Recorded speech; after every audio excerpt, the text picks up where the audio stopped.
ቤት አስገባት። ከሱ ቤት አሸዋ አፏን ሞልቷታል።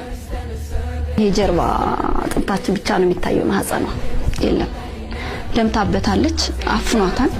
ይሄን አንገቷን ያነቃት። ይሄ እንደዚህ እንደገባ ነው የተገኘ መስጣቱ፣ እንደዚህ ተገባ ነው የተገኘ። ከዛ በኋላ ሳፋ ላይ አርጎ በጣም ደምታበታለች።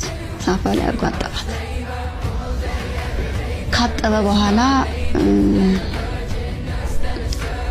በሩን ከፍቶ ወስዶ ይጥላታል። ይመጣል። እንቅልፍ እንኳን ተኛም፣ ልትረሳው አትችልም። በጣም ከባድ ነው። አብሶ እንደዚህ ስቃይ ይመጣብኛል፣ ይጨውብኛልና ሰው በቃ አንቺ እንደዚህ አትረሺውና ከባድ ነው።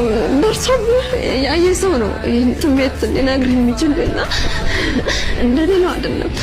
የልጅ ሐዘን በጣም ከባድ ነው። አንድ ቀን ታማታቀን ልጅ ድንገት ነው ያጣኋት። ያው